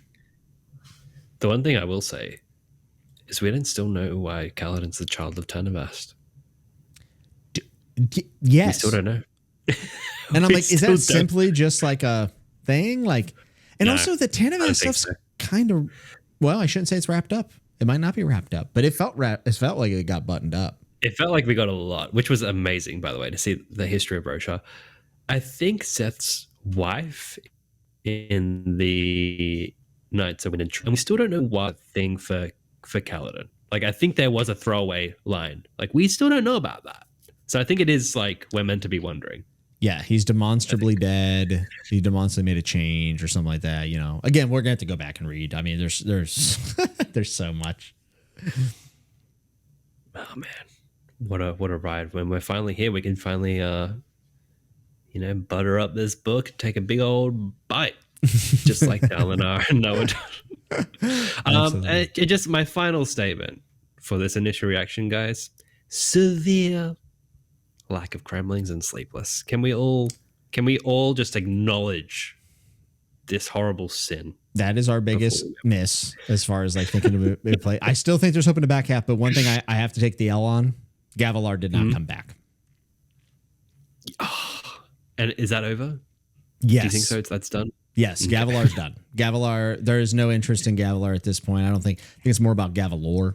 Gavinor, mate. Gavinor. I always say Gavilor. Gavilar. Whatever. He's very lore heavy. We'll give him that. So Gavinor, very nice. But it's more about Gavinor. Gavilar's done. We buttoned him up in the prologue. We've moved past. Taravangian even says that like Gavilar was, nothing compared to Dalinar at the end of the book, and that's why he wants to use him so much. He's better than every man. Blah blah blah blah blah. So I think obviously I was wrong. It was a fun theory that I wrote for a very long time, but it's dead. So I'll take the L on that one. It was a lot of fun to speculate about, but it just simply isn't part of the story anymore. Jimmy, your theory is dead, but I'll see what I can do. Next time on Lost in Discovery. I'm going to hold on hope. Legit. Statues are still standing as far as I'm concerned. Well, they did say they were going to stone sculpt or whatever Dalinar. And then someone just emailed us and said that they found proof in Rhythm of War of like a statue like a person in Shadesmar. And they're like, is that a king from long past or something like that? And it's like, is that Nohadon in Shadesmar? Dude, your theory ain't dead as far as I'm still standing. All right. Lives in Shallan's going to find Gavilar and Shadesmar in the back half or something. Yeah. Welcome back to the extended edition of Lost in Roshar, the ultimate journey through the Stormlight Archive. I'm Christian Kremling. And I'm still Jimmy Stormblessed, though I guess I think I made a Stormblessed joke last time, didn't I? Did you? It was like Warblessed or something, yeah. This is the extended, so we weren't sure if we should do another intro because this is going to be added on to our initial reaction that we recorded last week, and we wanted to come back, a little bit of a clear head, kind of talk about if anything has changed in our opinions, anything else that maybe we wanted to add, which I'm sure there is and will continue to be even after this episode. But also we want to talk about just how we are seeing the community receive the book on top of the big, important Sanderson update 2024 mega edition. Our State of Sanderson, as it's also known. Yeah. I had this Jimmy and I both had this worrying moment where we sat down to record and I said, dude, I kind of forgot what happens in this book. And he's like, dude, I was hoping you remembered. So I don't know. Christian blacked out. He just blacked out. He was reading so fast. It was like a binge reading experience. And I've like just come back to earth and I'm like, I don't know what just happened besides, all my theories came true, of course, naturally in any sort of...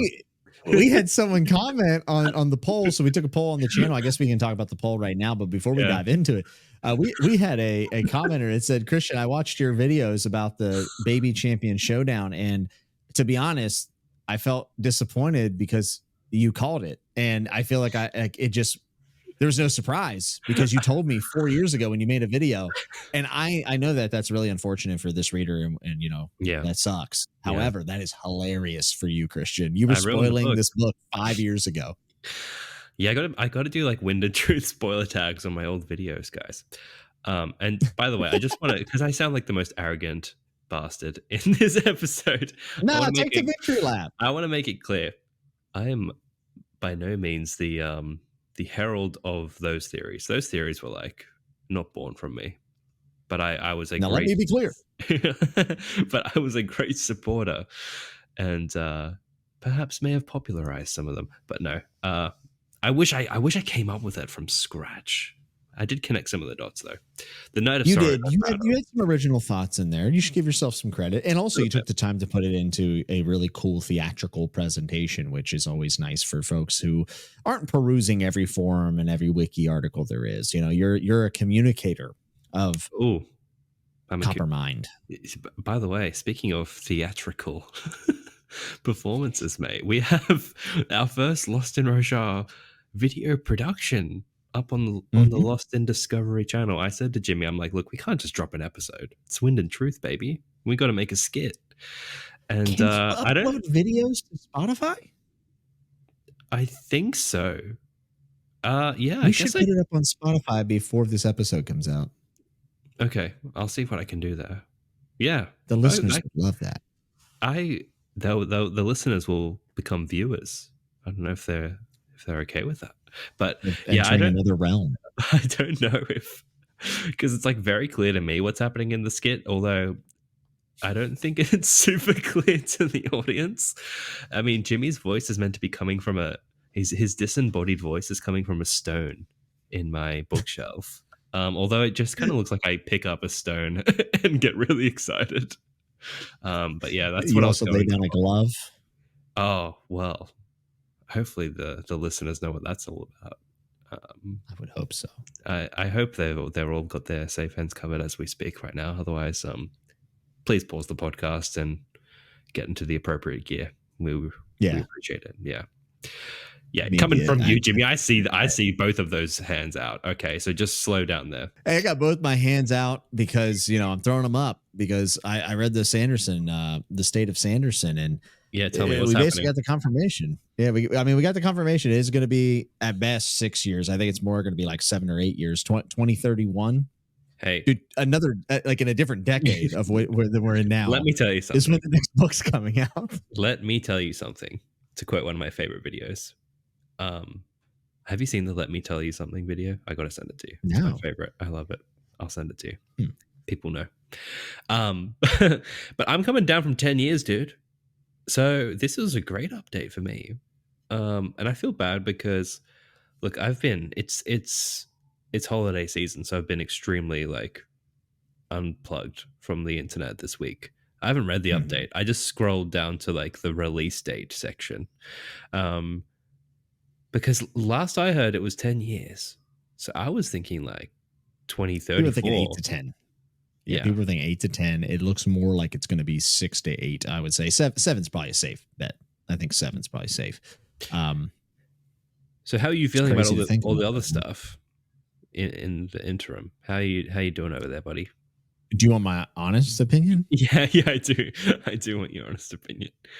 I really enjoyed reading Wind and Truth. The least interesting part of the book for me was the Ghostbloods stuff, and the fact that Mistborn Era 3 is about the Ghostbloods is just not. It's not something that I can say that I'm diving full head. I'm just oh, this is going to be sick. There's trepidation. There's trepidation for me personally, and also. I'm a Stormlight fan, man. I want more Stormlight. Yeah. Give me more of that. We're going to get a rock novella in the interim, so that's kind of cool. Is that there? I don't see it there. Yeah. He mentions it. Yeah, there's going to be a rock novella. I think in the next 4 years or something like that, we'll get a rock novella. I can't remember the exact date. So I mean, at least that's something. But yeah. I'm more interested in Elantris too, which people talk about. Also, a Secret of Warbreaker coming out would be pretty sweet. But man, I don't know about Mistborn Era 3 Ghostbloods. Look, the thing I'm kind of disappointed with the Ghostbloods too. The longer I sit with it, it just seemed like a lot of build up for kind of fizzled out in Wind and Truth. Mraize is terrible. He just died with his unkempt pant leg, trouser leg plot moment. that was kind of it. And Eyatul was oh yeah, she looks normal under the mask, and then she just has a phone call with Kelsier. There are people too, Christian. Yeah, stop. I'm just you've kind of I don't know, I don't know. I just feel it didn't do much for me. No, it didn't do much for me, especially compared to all the other cool stuff that was happening. It just felt, and honestly, Shallan's best moments, I mean, for me, clearly her mom being a herald, which we've been saying forever. I thought that's all those scenes, the wedding, everything was great. Yes, I agree. And it felt like almost her climax, and not so much the Marae's piece. Even though I know that there's personal things with Shallan growing and all that stuff. Like, the whole like I've got to kill my mentor thing. Like, I get why this is so like a big thing for Shallan, but as a lore nerd, I'm like, why isn't he 10,000 Kremlings in a trench coat? You know what I mean? Like, why is that not the plot point, Sanderson? Because I think we all would have enjoyed it. I think we would all be happy. I'm like, and then you have the Thaddeukar thing at the end. I was kind of expecting more of a bombshell in that moment. It's just like, the thing was like, when he showed up in the prologue, it was like super ominous. It's like, oh my gosh, Thaddeukar. It's crazy. And then he shows up at the end with Shallan, and it just feels like quite relaxed. Do you know what I mean? It's FaceTime call. Yeah. Just like, checking in. How's Roshar? Okay, yeah. There's a time problem. Like, it just felt a little a little bit chill. And I like that she's stuck there. I wish we didn't have the Aeon thing, knowing that she can just call her husband. I wish it was a bit more of a rug pull right at the end, just to be like, oh man, she's stuck. What's she gonna do? Like, and she's gonna have this child that she has to raise. Basically, the whole thing of why I was so convinced her mum was a herald was because all the Devar siblings are messed up, and Sanderson kind of said it's a magical thing. So I'm guessing it's because they're the kids of like a spren, essentially, which is what like a herald is at this point. So what does that mean for like grandchildren? What does that mean? Oh, I mean, who knows? And you could tell this is going to lead to interesting things. But I think the more interesting things about like Shallan's arc is not really tied to the Ghostbloods anymore. I felt like that kind of went away, and we're whatever. She's going to keep talking to Thaddeukar, whatever it is. But like, the point is not to sit here and harp on Shallan. It's to say that a lot of the Sanderson update that I've seen people talk about is the fact that Mistborn is going to be written like consecutively and then released every year, every 2 years, whatever it's going to be. And I just like that's going to fill a lot of those years. Yeah. And I just don't know how much Mistborn Ghostbloods it moves the needle for someone like me who isn't really invested in the Ghostblood stuff as much now. That's true. I think having said all that, like a new setting, like I think it'll be so starkly different from everything else he's written, because we're going to like, I mean, he keeps saying it, like 1980s technology, which is going to be so different for the cosplay. Like, I don't even like, you know what? I like swords, controversial take. I like armor and I like, horses. But the thing is, I was worried about it in The Sunlit Man, but it still felt pretty damn fantasy-esque. So I'm less worried. You know what? I just got a bit of a feeling about Shallan. Okay. And I'm like, I know where this is going. So it's like had to kill all my role models. Who's the last role model left? Jasnah? No, Thaddeukar. And it's going to be like this thing, and they'll tie it in with like, oh, is it like Vin? And it's like, now it's Shallan, and then she's going to have to, it's going to be like one of the climaxes of the Cosmere will be her against Thaddeukar or something. And she'll be like, oh my God, I'm doing Shallan gives birth to Vin, reincarnated. Vin then killed. Oh, he's following. He's following my line of thought exactly. It's exactly what I'm getting at. Okay, Shallan is pregnant with Vin. Okay, got it. Thank you. Yeah. Oh, I'm glad we cleared that up, because I didn't think I was being straightforward enough there. Cool. Yeah, but I think the new setting will be nice, I guess, for him as well as a writer. But I don't know. Yeah, like you said, like I'm not really a sci-fi reader so much. I like watching sci-fi movies and series, but I like Clara and the Sun. I did like Clara and the Sun. Yeah, I love that actually. But it's not going to be like that, is it? It's going to be like here's No. my shard radio, and if I do this, it's gonna be Mhm. like I just worry. I get a little nervous sometimes with the Cosmere stuff. And look, I think the general discussion right now is like, look, most people love this book. If we look at our poll, like Oh yeah. the two highest ratings are 4 and 5 stars. Like the vast majority of people love this book. There's a strong amount of three out of fives, and like almost no 1 and 2 stars, which is not that much of a surprise. Yeah, we Um, combined them, so very little. yeah, YouTube like took away the fifth option, so I had to just put them together. Um, but there was like, I think on forums and in the comments, because that's where, like we said this before, that's where the negative stuff tends to show up and seem louder. But I think people feel trepidation with like how quickly things are releasing and how that impacts the writing quality. And I think for the first time, because like in Rhythm of War, he lost people with the magic science experiments, but Mhm. this feels like people are like, oh, the writing, like a lot more people than I've ever heard before. Don't you feel like that's a lot louder this time? That people are like, oh, the writing's taking me out. Yeah, I mean, you are seeing people comment on it, and we did feel it. I mean, me and you had talked about it whenever the preview chapter's coming out, and even the diehard fan forums, there were Yeah. people kind of commenting like, "This feels a little different." Mm, So, is there something to it? Yeah, probably. Obviously, Brandon switched editors. I believe it was an Oathbringer, if I'm not mistaken, like halfway through or towards the end of right. Oathbringer. I might be wrong about that. Someone can fact check me. It's fine. But yeah, I think maybe people are noticing it, and how much of that is tied into him putting out all those novel. I don't know. Uh, Mm, it's hard to say whether or not this is just a flash in the pan or whatever it is. So to be honest with you, like I wasn't a huge fan of like the secret novel. I've never been a big fan of Brandon's writing, if I'm being honest. Like right. his writing style is not what I come to his books for.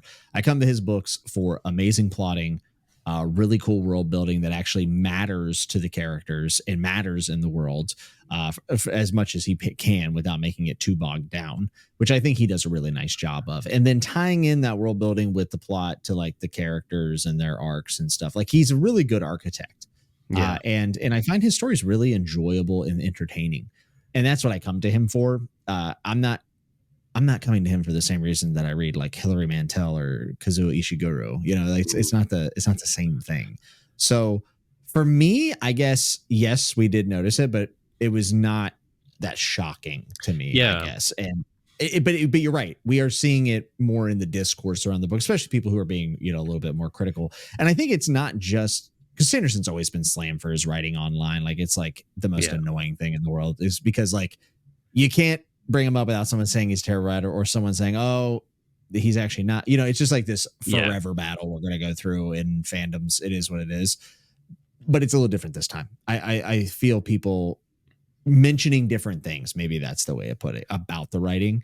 Yeah. So I do think the book has been overwhelmingly positive as far as the reception goes. If you look at just Hmm. in general ratings online and then how people feel about it. But of course, when people take the time to level a critique, I think people pay attention a little bit more to that and then maybe take it more to heart, Mm. possibly. So I think it's still overwhelmingly positive, and I had a great time with it. Someone who's not afraid to say when I don't like something. Hmm. Uh, this book's like a 4-star for me. Like for me, Yeah. 4.25 somewhere around I'm there. with I had a you. great time. Good Hmm. conclusion to the first arc. There's things I maybe would have liked to be done differently. Maybe some of the time spent other places. But overall, I can't deny that it's been one of the more fun reading experiences I've had in the last few years. Oh, dude, I was having a blast, and I pretty much, No, yeah. I'm gonna like if I go on now, I'm basically gonna echo everything you said. But what's kind of striking me as I'm listening to you is that, like, the reason I got attached to this series was Kaladin and Bridge 4. Like, that's what got me. And Yeah. then like, you find, what's this website, the Coppermind or Hoyd, and then like, then my theory, like, brain was like, oh man, like, this is what I loved about A Song of Ice and Fire. There's so much to dig my teeth into. And I Mhm. will say, like, that part of me has become such a mega fan whereas like the emotional beats aren't hitting as hard as they used to. Like the Wave King still got me good, but and I still have such a fondness for Kaladin, and I'm so like when his plot's advancing or anytime he's on the page, I'm like so there for it. But those like emotional highs haven't been hit for some time. Maybe since well, for me it's like the last two big ones I think of was Kaladin's fourth ideal in Rhythm of War, where he jumps off the tower, and like Dalinar, you cannot have my pain. I think Dalinar's moment will, like his actual death doesn't even hold a candle to that scene. Like not even. Wow, you think so? Yeah. Don't you Interesting. think? I feel like the "you cannot have my pain" moment is way more powerful. I think he's. I thought the way Dalinar's death was handled in the moment was really. I actually liked it. It was very matter of fact, very like this is it. Like this is what happened, and now he is gone. And you're kind of like, wait, he's gone. Well, unfortunately, after that, like the stuff that comes after that did kind of like reverse some of those emotions where I was like, man, this is the thing I'm going to talk about the most. It's like he stuck to it. He did it. And yes, Dalinar's moved on. We have this evil Blackthorn copy, but it was just like that after death stuff. Yeah. I'm still processing it. I don't know exactly how I feel about it. I do know I didn't like the fact that with Taravangian wanting to speak to Dalinar and getting that little moment with him, I can say for sure I'm not a huge fan of that. I don't think I like the Blackthorn copy thing that much either, but it is undeniably interesting to think about. But it's going to be so cool. It's just going to be so cool. It's pretty cool. Yeah. But as far as what you're saying, I'm with you. The emotional beat of it, it was almost a little bit of a detractor from what I felt when I read that Dalinar was dead. I was like, oh my goodness, like that's crazy, right? So I'm kind of with you.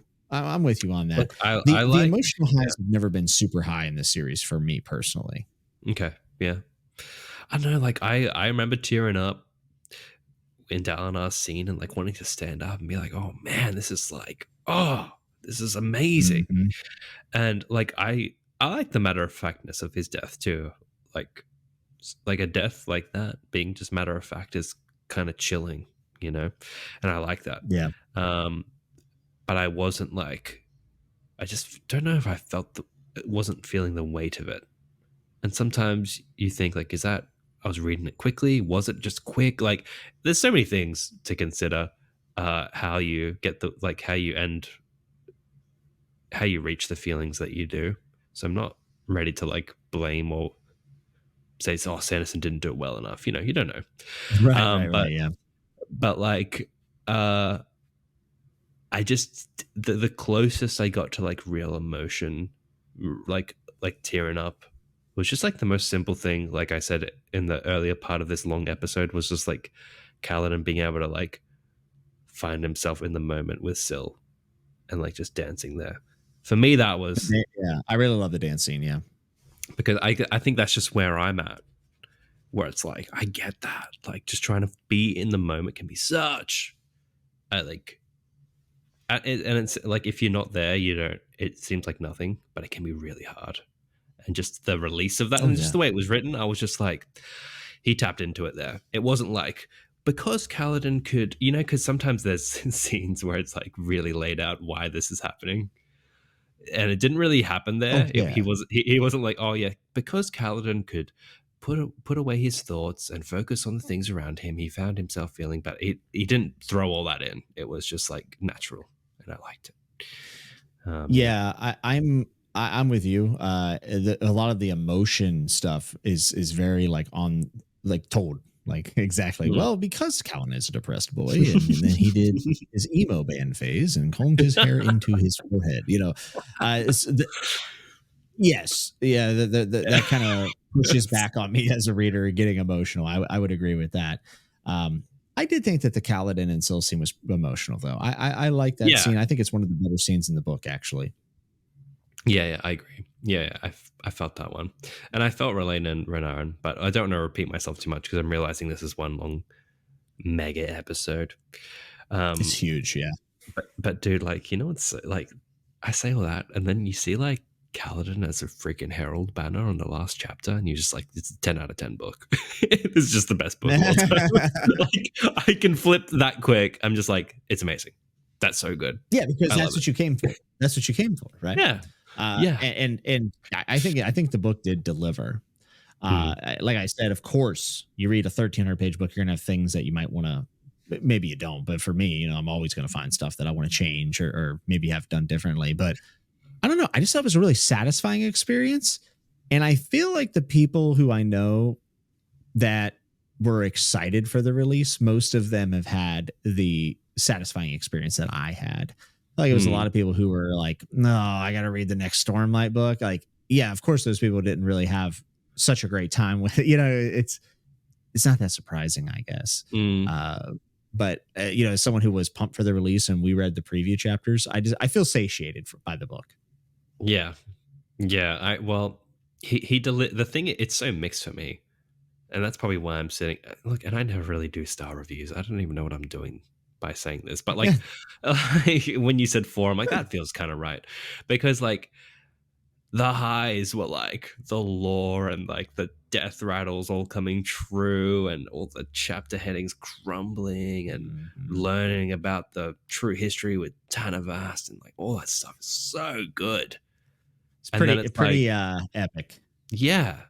And then, but there's other stuff like, you know, we got a whole chapter on Syl and her like Chal. And I'm just like, mate, that's, you know, just not vibing. Not vibing with that one. Wait, you didn't like that? Look, it is my favorite scene. So no. Yeah. Like, the thing is, this is another thing where like, the way I think about the book is basically like from page 300 onwards, because it's almost like the preview chapters are a novella to me. Yeah. And I'm like, oh, that was weird. Day 1 was. And it certainly affects the experience, by the way. Like, that's a totally different way of consuming the book. So, and I've been telling people, some people I've reached out to, like, man, I don't know about this day 1. And I'm like, I know, just get through it. Like, it'll be fine. I promise it gets better. Hey, dude, one really underrated moment, by the way, and we probably talked about this when we did our initial reactions, but I'm still kind of floored by it. Like, when you opened up and saw that there was a POV from God. Oh, dude, I lost my mind. I just took like, that was honestly one of the cooler moments in Stormlight, right? I was just like, let's do this. I'm ready. I'm strapping in, some might say. But yeah. Oh, whoa. Yeah, that was hype. Not gonna lie, like, let's just come on, it's a safe space, guys. Let's be honest. The second I got this book, I like opened to page 1,000 to see what happened to the archers. I'm like, what happens? Did you really? I was like, I need to see what the archers do. I can't wait.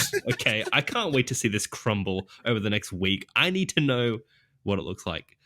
So I saw, like, I don't know. I didn't read. I just glanced. I'm like, oh my gosh, wow, that looks crazy. Dude, I got a friend that I play games with. He said his friend read the last page first. No, don't do that. See, no, I guess he does it with all of his books. I was like, that is psychopathic. Yeah, that's. Look, it's not every book he gets, he reads the final page first and then starts the book. I mean, I respect the consistency of the whole thing, but that's destination before journey. Yeah, I couldn't do that. But I mean, come on, you can't like.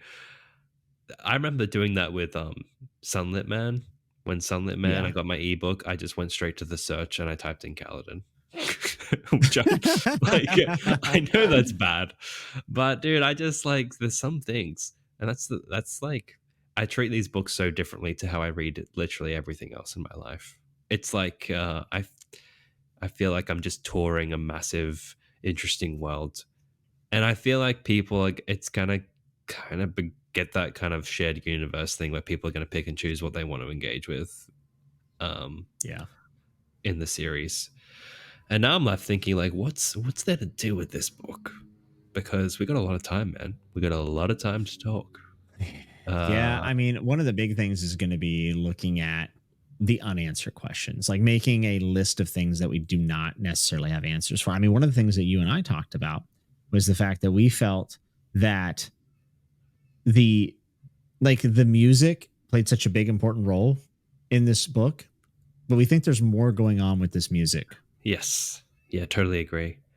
Because we were talking about that fight fight. I don't know, that scene with Kaladin and the flute and helping the heralds.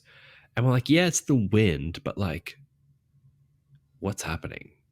I like that there's all these, and like the fourth moon thing, there's like a lot of mentions of this fourth moon and this crater and all this stuff.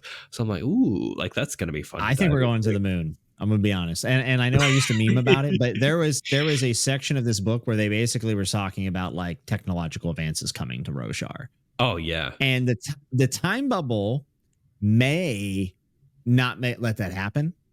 You know what I'm saying? Like it's going to slow them down, possibly. I don't know, or maybe it doesn't. Maybe it aids. I don't really know, but I felt like there was a lot of foreshadowing for like get ready for some big advancements in Rosharian, because they were never able to advance because of the storm coming and though it is all in night right now. Right? It's not in a great state for advancement. It's not in a great. But maybe Azir is like, because it has light, will be the like where the planet is advancing, and it's like this beam of light or example of like what can be if we win back the planet, right?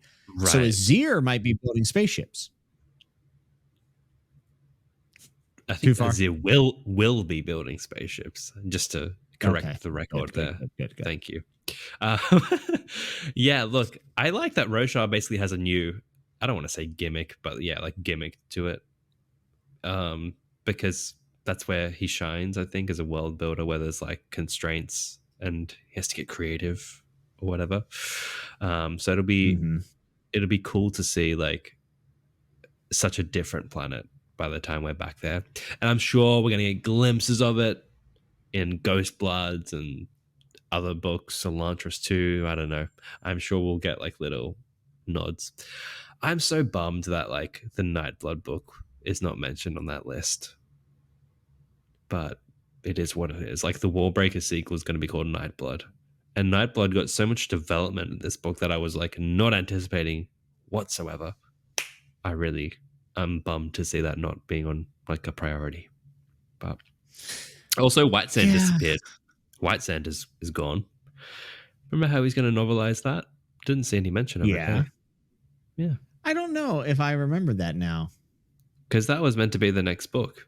But now he's working on Ghostbloods, right? I don't know. I'm not really tuned in. To be honest, I'm keen to like unplug for a few weeks, kind of mull this book over, and we'll figure out what we want to talk about. Like you said, yeah, the unanswered span questions. reads. We're gonna have span reads coming in. I mean, we're gonna have a lot of fan reactions and reacting to their stuff. So that's probably at least a week's worth, and then maybe listing out some questions for sure would be a good idea. Yeah, and I want to go through all the death rattles that came true as well. That'd be fun. That'd be really fun. There's a lot, but it's like he's kept it pretty easy for us. It's literally just the chapter heading, and you could just go from there. And we're going to bring back your death rattle readings. I almost used that. Well, like when you're like, "Mother, I'm cold," and I just thought they would just, "Mother, I'm cold." Why would you have more chocolate? Well, I think that just leaves us at, we feel really good about the book.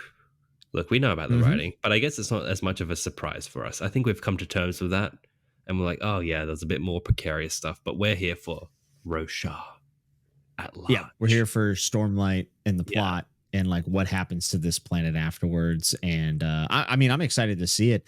And who knows? I mean, I'm just wondering, like, is the back half of the series going to be all in the Night of Sorrow? Like, is all going to be like darkness? I don't think. Could you sustain it for that long? I guess you could. But I guess with Azir there, you might be able to. And like, what if each city gets liberated one by one? Like in each book, a new city gets liberated. And that would be cool for you and I, because we like spending time in the different types of cities. I mean, that's one of the reasons why we loved Adolin so much in book 5, is just feeling like we're somewhere else. And so the Shattered Plains are Erethiru. So yeah, that's true. You could get really creative with that. I like that idea of like little beacons of hope in Roshar. And I suppose we'll be able to postulate when, you know, Taravangian shows up wearing his 1980s boombox on his shoulder in Ghostbloods, and they are, you know, they start messing with the contract. Riding on a chol with wheels. Dude, the Blackthorn just shows up and he's like with a perm.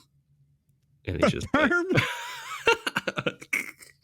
just trying to think of any 80s stereotype. 80s Blackthorn. You're not ready. A blowout.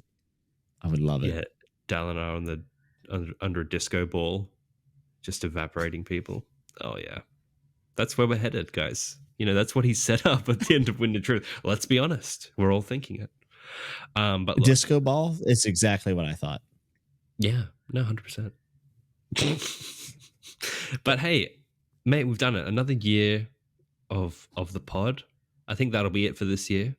We'll return next year fresh, recharged. We might remember what happened in the books. We've got a few more things to say. But we really want to hear from you guys over this holiday season. Send us a span read. Send us what you thought. It'd be good to do a bit of a community spotlight. Let's check in. How's everyone doing after finishing Wind and Truth? Let us know. Yes, please. Okay. Sorry, I thought you were going to maybe elaborate a little bit, but that's all. I got absolutely nothing. I was like, Jimmy, French fries, bro. I'm like, Jimmy will carry this one out. Yeah. Yes, please. That's all he's got. That's what we pay him for here. For the love of God, please. Please get in touch. If it's the last thing you do, send us a span read. But thank you guys for accompanying us on this year of Lost in Roshar. Remember to have a safe and happy holiday season. We hope you have a fantastic New Year's. We'll see you next year as we keep talking about Roshar. If you enjoyed this episode of the podcast, be sure to leave us a review on whichever platform you listen on. If you have any questions or theories, please span read us at lostinroshar@gmail.com. We'll see you next time on Lost in Roshar. Remember to keep that safe and covered.